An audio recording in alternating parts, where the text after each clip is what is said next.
ఉదాసీనంగా జరుగుతుంది, ప్రజలకు అందుతుంది దాన్ని ప్రచారం పెట్టుకోవాలి.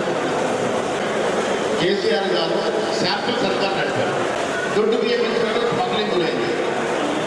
సదుపాయాలు లాభాలు చేసి కూడా ప్రజల్లో మనం సరైన ప్రాచుర్యం చేసుకోలేకపోతా ఉన్నామనేటువంటి దాని మీద మరి ప్రత్యేక శ్రద్ధ పెట్టాల్సిన కూడా మీ నియోజకవర్గంలో కానీ మీ క్షేత్రంలో కానీ మీ అనుచరులకు కానీ మీ కార్యకర్తలకు కానీ చెప్పి దీన్ని మనం ప్రాచుర్యంలోకి తీసుకోవాల్సినటువంటి అవసరం ఉన్నది.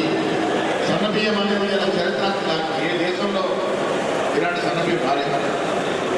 నిన్న మేము కేసీఆర్ హయాంలో గద్దర్ గారు వస్తే కనీసం గేట్ నుంచి లోపల రానిలేదు. నిజంగా బహుజనుల్ని ఆదరిస్తుంది కాంగ్రెస్ ప్రభుత్వం. బహుజనులు విగ్రహాలు పెడుతుంది రేవంత్ రెడ్డి గారు. జ్యోతిరావు పూలే, సావిత్రిబాయి పూలే విగ్రహాలు పెట్టినారు. గద్దర్ పేరు మీద పురస్కరించుకుంటా ఉన్నాం. అందరికీ రాష్ట్ర పాటని తొక్కి కింద పెట్టేస్తే ఇవాళ మనం జాతీయ గీతంగా రాష్ట్ర గీతంగా దాన్ని దళితుల్ని, బహుజనుల్ని, వెనుకబడ్డ తరగతుల వారిని మనం గౌరవించుకున్న తీరు ప్రజలకు వెళ్ళాలి. గత ప్రభుత్వం వేయించిన తీరు గద్దర్ 2 గంటలు వేయించితే ఇంటర్వ్యూ లేదు. అలాంటి గద్దర్ పేరు నంది అవార్డు స్థానంలో గద్దర్ అవార్డు ఇస్తాం. గొప్పగా సత్కరిస్తున్నాం. అందరినీ గొప్పగా సత్కరిస్తున్నాం. ఉద్యమంలో పాలు పంచుకున్న కోదండాన్ని ఇన్వెస్ట్ చేయగలుగుతాం. వారు ఏం చేశారు?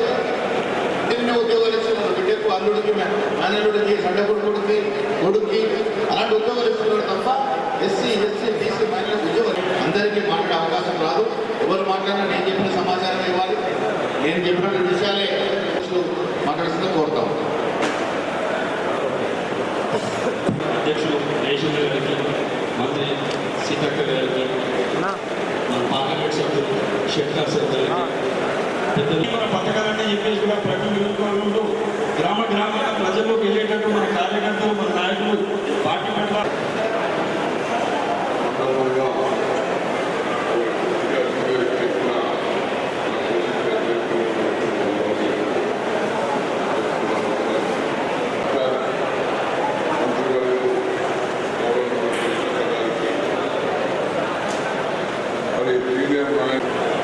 ప్రభుత్వ పోలీసులైన పెద్దల గారికి